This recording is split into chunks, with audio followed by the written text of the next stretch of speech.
రాజమండ్రికి చెందిన John Wesley, ఇతను మన మంగళి సోదరుడు, చాలా ప్రభావితం చేశాడు.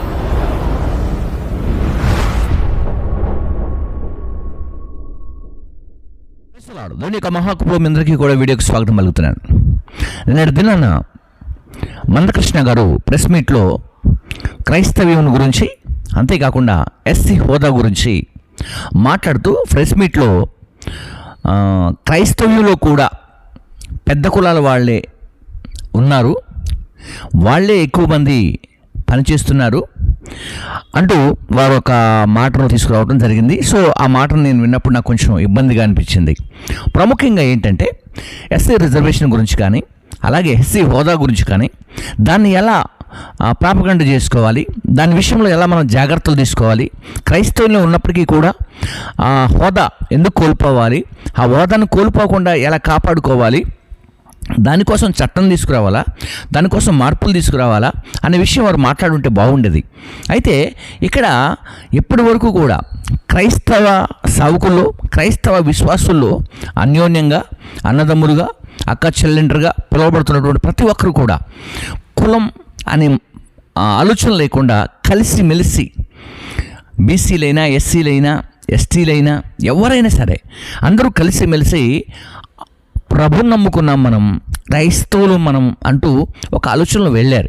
అయితే ఇప్పుడు అన్నం చేశారంటే కులాల పేర్లు చెబుతూ, పాస్టర్ గారుల పేర్లు చెబుతూ వారు మాట్లాడినటువంటి వీడియో ఇప్పుడు హల్చల్ జరుగుతూ ఉంది సోషల్ మీడియాలో. సతీష్ కుమార్ గారు కాపు, అలాగే వైఎస్ రాజశేఖర రెడ్డి గారి యొక్క అల్లుడు బ్రాహ్మణ్, ఇలా అనుకుంటూ మాట్లాడుతున్నారు. ఒకసారి ఆ వీడియో చూద్దాం. బ్రదర్ అనిల్ కుమార్, వైఎస్ రాజశేఖర్ గారు అల్లుడు, చాలా గొప్ప ప్రచారకుడు, బ్రాహ్మణ్. ఓకే, ఆయన పెద్ద ప్రచారకుడు అని చెప్పి మా బ్యాచ్, ఆయన గొప్పోడు, గొప్ప ప్రచారకుడు అని చెప్పి వీళ్ళు వెళ్తారు. అక్కడ దాకా ఎదుగరు వీళ్ళు, కానీ ఎక్కడికి వెళ్తారు? ప్రచారకుడు ఎవరు? అనిల్. ఇప్పుడు మీరు చూడండి, ఒకే చోట ఉండి 100 చోట్ల వీడియో, అది కెమెరాలు పెడతారు. ఏంటిది అది? డిజిటల్కి సంబంధించిన పెట్టి లక్షల మందిని ప్రభావితం చేసే బ్రదర్ సతీష్ కుమార్, లక్షల మందిని ప్రభావితం చేసే బ్రదర్ సతీష్ కుమార్, ఓసీ కాపు. ఓకే, ఓసీ కాపు. బ్రదర్ కే పాల్, ప్రపంచ సువార్థికుడే, మనందరూ తెలుసు. ఇక్కడ నుంచి ప్రపంచ దేశానికి ప్రభావితం చేసే వ్యక్తి, Kapu. Okay, brother John Wesley, brother రాజమండ్రికి చెందిన జాన్ వెస్లీ, ఇతను మన మంగళి సోదరుడు, చాలా ప్రభావితం చేస్తున్నాడు, బీసీ. చూసారు కదా, విజయప్రసాద్ రెడ్డి, ఇలాగన అంటే వీళ్ళంతా ఆ స్టేజ్ని చాలా హై స్టేజ్లో ఉండి మా వాళ్ళందరూ కూడా వెళ్తూ ఉంటే వాళ్ళని కూడా వీళ్ళు పరిపాలిస్తున్నట్టుగా కృష్ణ గారు చెప్పడం జరిగింది. గమనించండి, అసలు వాస్తవంగా ఎస్సీలు అని పిలువబడుతున్నటువంటి వారు ఎవరైతే ఉన్నారో క్రైస్తవ్యంలో, వాళ్ళే మెజారిటీగా ఉన్నారు సార్. మన్నా గ్రూప్స్ కానీ చాలా ఉన్నాయి, నేను చెప్పాలంటే చెప్పగలను, వేళ్ల మీద 100లో చెప్పగలం. కానీ అలా విమర్శించుకోవటము, అలా చెప్పుకోవటము మంచిది కాదు వాస్తవంగా. ఎందుకంటే మీరు ఆల్రెడీ పెట్టేసి పేర్లు కూడా చెప్పేశారు. 100 సంవత్సరాల క్రితం 4 ఉంటే ఇప్పుడు 10 మంది ఉన్నారని చెప్పారు. ఇది కృష్ణ గారు కొంచెం ఆలోచన చేసుకోవాలి. మరి ప్రాముఖ్యంగా మీరు కూడా బాప్తిస్మం పొందారు, మీరు కూడా మీ పేరు కృష్ణ గారు కాదు, ఏలియా గారు, మంద ఏలియా గారు అంటూ అక్కడే అంటే ఒక న్యూస్ ఛానల్లో ఇంటర్వ్యూస్ జరుగుతూ ఉన్నాయి. అందులో ఒకరు మాట్లాడుతూ ఉన్నారు. నేను మీకోసం ఆ మాట వినిపిస్తాను. నేను ఆయన రిజర్వేషన్ తొలగించాల, మంద కృష్ణ కాదు, ఆయన పేరు మంద ఎలియా. మంద ఎలియా ఇవాళ ఎస్సీ రిజర్వేషన్ ఎట్లా క్లెయిమ్ చేస్తాడు? తనకు ఎసరు వస్తున్నదని చెప్పేసి తనకు బర్నర్ బయట ఆయన క్రిస్టియానిటీ తీసుకున్నారా? 100 అసలు ఆయన పేరు ఏమున్నదో మీరు చూడండి, ఆమె బ్యాంక్ అకౌంట్ ఏమున్నదో చూడండి, ఆధార్ కార్డ్ ఏమున్నదో చూడండి. ఎలియానా ఎల్లయనా? మంద ఎలియా. ఓకే, అంటే వాళ్ళ పూర్వీకులే తీసుకున్నారా క్రిస్టియానిటీ? పూర్వీకులు కాదు, తల్లిదండ్రులు.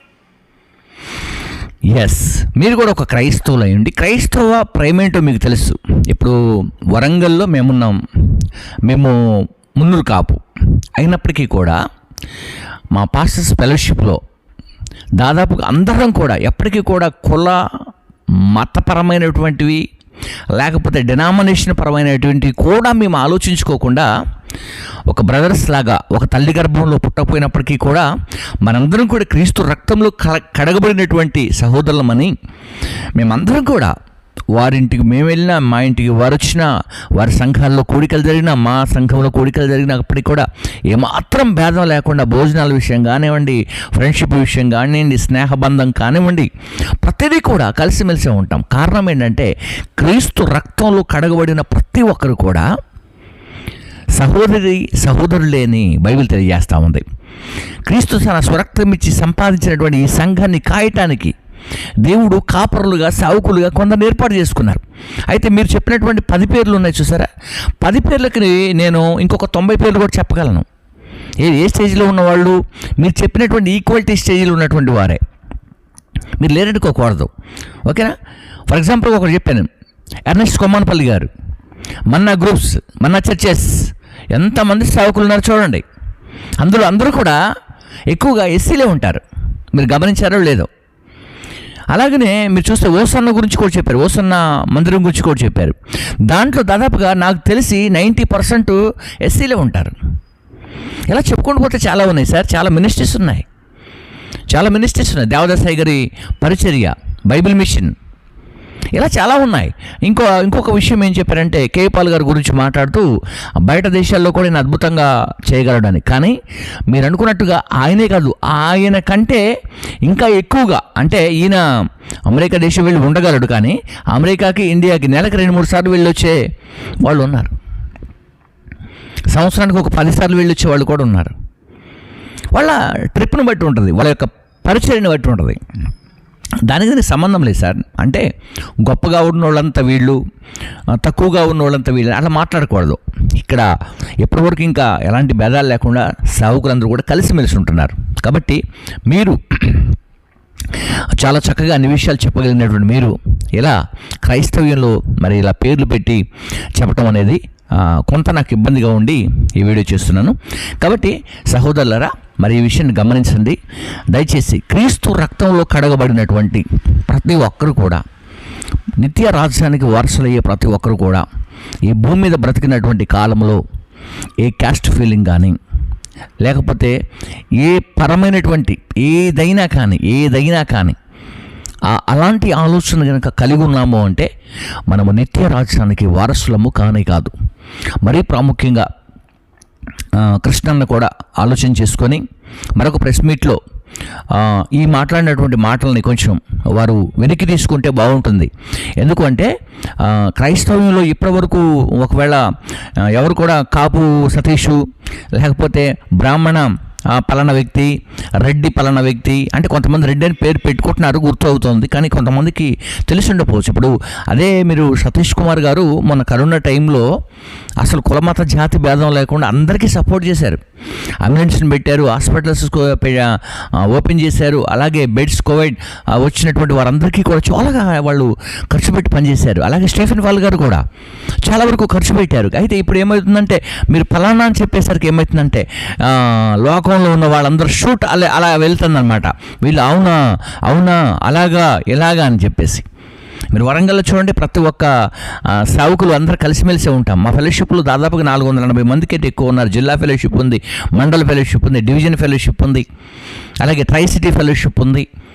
ఫెలోషిప్లు చాలా ఉన్నాయి. సేవకులు అంతా కలిసిమెలిసి ఉంటున్నారు సార్. ఇందులో డినామినేషన్లు ఉంటాయి. డినామినేషన్ ఏదైనప్పటికీ కూడా ఫెలోషిప్ పరంగానే మేము అందరం కలిసి ఉంటున్నాం. కానీ ఈ సమయంలో మీరు కులాల పేర్లు చెప్పి అక్కడ మాట్లాడటం అనేది కొంత నాకు ఇబ్బందిగా ఉంది. ఒకవేళ చూసే వాళ్ళందరికీ బాగుండొచ్చేమో, నాకు కొంత ఇబ్బంది ఉండి నేను ఈ వీడియో చేస్తున్నాను.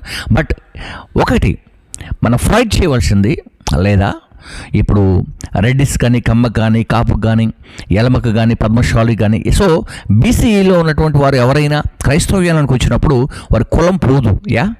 రైట్, ఓకే, దానికి నేను కూడా ఒప్పుకుంటున్నాను. కానీ ఎస్సీలకు మాత్రం ఎందుకు పోతా ఉంది అని అంటే, ఆ కాలంలో మనకి దాదాపుగా నేను ఈ విషయాన్ని మీకు హైకోర్టు న్యాయమూర్తి బాలకృష్ణ గారితో కూడా ఒక వీడియో చేశాను నేను. ఇప్పుడు కాదు, దాదాపుగా నేను ఈ న్యూస్ రాకంటే ముందే చేశాను. మన వీడియో లింక్ ఇస్తాను, నేను చూడండి. అందులో వారు ఏంటంటే యాక్చువల్గా హైందవ్యులు ఉన్నటువంటి మరి బలహీన వర్గాలు, బడుగు బలహీన వర్గాలుగా పిలువబడుతున్నటువంటి వాళ్ళందరినీ కూడా ఎస్సీ కేటగిరీలోకి చేర్చి, ఇప్పుడు ఈ మధ్యకాలంలో దాసరి అనే ఒక కులం ఉంటుంది, దాసరోళ్ళు అనే ఒక కులం ఉంటుంది, దాన్ని కూడా ఎస్సీకి తీసుకొచ్చారు, ఎస్సీ కిందికి తీసుకొచ్చారు. ఓకేనా? ఎస్సీలు అంటే ఇంతకుముందు ఉన్న వాళ్ళనే కాదు, అసలు ఇంకా చాలామంది ఉన్నారు మీకు తెలియకుండా, మీరు అది కూడా గమనించండి. అయితే ఆ కేటగిరీలో కూడా వాళ్ళు వచ్చినటువంటి వాళ్ళు ఉన్నారు. అయితే ఇక్కడ ఇంకొక విషయం నేనేం చెబుతున్నానంటే, ఇందులో వీళ్ళు ఒక్కలే కాదు, ఇందులో సిక్కులు కూడా ఉన్నారు. ఓకే, ఇందులోకి వచ్చినటువంటి సిక్కులు ఉన్నారు, జైన్స్ కూడా ఉన్నారు. అయితే గమనించండి, ఇక్కడ మీకు ఇచ్చినటువంటి రిజర్వేషన్ ఏ పక్షాన్ని ఇచ్చారు అని అంటే, ఇక్కడ ఎస్సీ అనే హోదా ఇక్కడ ఈ హిందుత్వంలో ఉన్నంత వరకు మాత్రమే వర్తించుద్ది అనేది ఇచ్చారు. ఈ హిందుత్వం నుంచి ఎప్పుడైతే మీరు అదర్ అంటే క్రైస్తవ్యానికి కానీ ఇస్లాంకి కానీ కన్వర్ట్ అయితే ఇది కోల్పోతారు అని ఆ కాలంలోనే అది పెట్టారు. ఎస్, ఇప్పుడు దానికోసం ఫైట్ చేయండి, దాని కొరకు ప్రార్థించండి, దాని కొరకు ఒక చట్టం తీసుకురండి, దానికి మేమందరం సపోర్ట్ చేస్తాం. కానీ ఇక్కడ లోకల్గా ఉన్నటువంటి పాస్టర్స్ కానీ వాళ్ళు కానీ వీళ్ళు కానీ, మీరు ఒక 10 పేర్లు పట్టుకున్నారు, నేను షీట్ పట్టుకుంటే ఒక 1000 మంది పాస్టర్స్ కూడా టక చెప్పగలను. నేను ఒక 100 మంది పాస్టర్లు వరంగల్లో చెప్పగలను నేను. కానీ ఇది కాదు పలానా వ్యక్తి పలానా అని చెప్పేసి చెప్పుకోవడం కాదు. కాబట్టి కృష్ణన్న గారు, అలాగే ఏలియా గారు, సో మీరు ఏ సంఘానికి వెళ్తున్నారు, మీ కాపుర ఎవరో, మీ పాస్టర్ గారు ఎవరో, అయితే పాస్టర్స్ లిస్ట్ కూడా మీకు ఎవరు రాసి ఇచ్చినట్టున్నది మేబీ, బహుశా అంటే హై కేటగిరీలో ఉన్నటువంటి వాళ్ళు 10 మంది పేర్లు మీరు తీసుకురమ్మంటే వాళ్ళు తీసుకొచ్చినట్టుంది. వాళ్ళే కదా సార్, చాలామంది ఉన్నారు హైదరాబాద్లోని, చాలామంది ఉన్నారు హైదరాబాద్లో. శ్యామ్ కిషోర్ ఒకడే, అలాగే సతీష్ కుమార్ ఒకడే, స్టీఫెన్ ఫాల్ ఒకడే కాదు, వీళ్ళు ముగ్గురే కాదు, ఇంకా చాలామంది ఉన్నారు. ఓకేనా? రైట్. ఒకవేళ అలాంటి నేమ్స్ ఏమైనా రాసి ఇమ్మంటే నేను మీ కొరకు రెడీ చేస్తాను. కానీ క్రైస్తవ్యంలో మాత్రం, క్రీస్తును వెంబడిస్తున్న వారిలో మాత్రం, క్రీస్తు రక్తం చేత కడగబడినటువంటి వారిలో మాత్రం ఎలాంటి భేదము తీసుకురాకూడదని కూడా నేను మనవి చేస్తున్నాను మందకృష్ణ అన్నగారికి. సో ఆ మీడియా ఛానల్లో ఉన్నటువంటి ప్రతి ఒక్కరికి కూడా నేను హృదయపూర్వక శుభాలు తెలియజేస్తున్నాను. మరి ప్రాముఖ్యంగా క్రైస్తవ సేవకులకు ఇక్కడ గమనించండి, నో డెనామినేషన్ భేదం లేకుండా పరిచర్యలో ముందుకు రావాలి. రైట్? ఎప్పటికీ కూడా కుల అనే పదం, మనం సావుకులం, దట్స్ ఆల్. సావుకులం అనేదే మనకు ఒక మంచి కులం, సావుకులం, దట్స్ ఆల్. మనందరి కులమే అది, సావుకులం. దేవునికి సేవ చేసే భాగ్యం దేవుడు మనందరికి ఇచ్చాడు. ఆయన స్వరక్తం ఇచ్చి సంపాదించినటువంటి సంఘాన్ని కాయటానికి, మేపటానికి. ఒకవేళ కొంత తారతమ్యాలు, సంఘాలు నీకు 4 ఉండొచ్చు, ఈయనకు 2 ఉండొచ్చు, ఆయనకు 10 ఉండొచ్చు, నాకు 1 ఉండొచ్చు, ఇంకొకరికి 100 సంఘాలు ఉండొచ్చు, ఇంకొకరికి 500 సంఘాలు ఉండొచ్చు, చాలా మినిస్ట్రీస్లో చర్చెస్ చాలా ఉండొచ్చు. కానీ ఎన్ని ఉన్నప్పటికీ కూడా మందను కాయటానికి సేవకులుగా ఉన్న మనం అందరం కూడా సేవకులమే. విశ్వాసులుగా ఉన్నటువంటి ప్రతి ఒక్కరు ఏ సంఘంలోనూ రక్షించబడ్డా, ఎక్కడ ప్రార్థనకు వెళ్ళినప్పటికీ కూడా క్రీస్తు రక్తంలో కడగబడినటువంటి సహోదరులందరూ కూడా ప్రభు యొక్క కృపలో బలలో చేవేస్తున్న ప్రతి ఒక్కరు కూడా, నిత్య రాజ్యానికి వారసులవుతున్న ప్రతి ఒక్కరు కూడా ఎప్పటికీ కూడా ఈ కులము అనే ఈగో, కులము అనే సో అది ఆ ఒక్కటి పట్టుకోకుండా ప్రభువును మాత్రమే చూడాలి. చూస్తున్నారు మీరు చూస్తున్నారు. బట్ ఈ వీడియో వచ్చిన తర్వాత చాలామంది దీని మీద కామెంట్ జరుగుతూ ఉన్నాయి, ఇలాగ మాట్లాడుతున్నారు. కాబట్టి నేను క్రైస్తవ సేవకునిగా, క్రీస్తును వెంబడిస్తూ సేవలో వెళ్తున్నటువంటి దైవజనునిగా ఈ మాటను మీకు గుర్తు చేస్తాను. మరి సమయంలో మరి మందకృష్ణ అన్నగారికి హృదయపూర్వకమైనటువంటి నేను శుభాలు తెలియజేస్తాను. అక్కడ ఉన్న మీడియా మిత్రులకు, అక్కడ కూర్చున్న సహోదరులందరికీ కూడా, అన్నతో వచ్చిన వారందరికీ కూడా నేను శుభాలు తెలియజేస్తున్నాను. ఈ సమయంలో దయచేసి తెలుగు రాష్ట్రాలే కాదు, భారతదేశమే కాదు, ఇతర దేశాల్లో ఉన్నటువంటి సేవకులు అందరూ కూడా సేవకులే. మనకి ఏది కూడా ఇక్కడ అడ్డు లేదు. అయితే ఒకవేళ క్రీస్తు కొరకు ఈ రిజర్వేషన్ పోగొట్టుకోవాల్సి వస్తే మాత్రం, పర్ఫెక్ట్గా అది జరిగిందంటే మాత్రం ఏమాత్రం కూడా భయపడాల్సిన పని లేదండి. దానికి మించి జీవము కలిగిన దేవుడు, నూరంతల ఫలమును దేవుడు మీకు ఇస్తాడు, ఆశీర్వదిస్తాడు, అంతకంటే గొప్ప వాళ్ళు మిమ్మల్ని చేస్తాడు. కాబట్టి ఒకవేళ మనం రాజ్యాంగాన్ని గౌరవించాలి, రాజ్యాంగం యొక్క హక్కుల్ని గౌరవించాలి. కాన్స్టిట్యూషన్, ఇండియన్ కాన్స్టిట్యూషన్ మనకు చాలా ఇంపార్టెంట్. మన భారతదేశం యొక్క హక్కులు కాపాడుకోవటం అనేది చాలా ప్రాముఖ్యమైనది. కనుక మనము వాటికి విరుద్ధంగా ఏ పని చేయకూడదు. వాటికి విరుద్ధంగా చేస్తే మాత్రం దేవునికి కూడా మనం విరుద్ధంగా చేసిన వరం అవుతాం. బైబిల్ తెలియజేస్తుంది ప్రభుత్వములను గౌరవించాలి, అధికారులను గౌరవించాలి. మనకిచ్చినటువంటి ఈ పవర్ అనేది కూడా జీవము కలిగిన దేవుడే ఇచ్చాడని మనకు గ్రంథము తెలియజేస్తూ ఉంది. కనుక అందరూ కూడా ఇలాంటి ఆలోచన కలిగి ఉండాలని మరి ఈ వీడియో చేశానని, ఒకవేళ మీరు నాతో మాట్లాడాలనుకుంటే నా నంబర్ నేను ముందుగానే పెట్టేస్తాను. దయచేసి ఫోన్ చేయండి. నో కామెంట్స్ అవసరం లేదు, ఫోన్ చేయండి. ఎందుకు ఈ విషయం చెబుతున్నానంటే కామెంట్స్ అన్నిటి అక్కడ కనిపించట్లా, మీకు అర్థమవుతుందా? సరే, ఎవరో పెట్టేస్తున్నారు, నాకు అది మెయిల్కి వచ్చేస్తూ ఉంది. కాబట్టి కామెంట్లు పెట్టినట్టే మరలా తిరిగి నేను మీతో మాట్లాడలేను. కాబట్టి ఎవరైనా సరే మీరు మాట్లాడాలనుకుంటే నా నెంబర్ ఉంటుంది, కాల్ చేయండి. ఎవరైనా సరే మాట్లాడుకోవడానికి నేను రెడీ, ఎవరికోసమైనా ప్రార్థన చేయడానికి కూడా రెడీ. కాబట్టి మీరందరూ కూడా క్షేమంగా ఉండి రిజర్వేషన్ కొరకో, కులం కొరకో, లేకుంటే ఇంకొక దాని కొరకో క్రైస్తవ్యంలో ఇబ్బందులు పడకూడదని ఒకవేళ దేవుని యొక్క కృప మీ పట్ల విస్తరించాలని కోరుకుంటూ ఈ నా మాటలు ముగిస్తాను. God bless you. Praise the lord.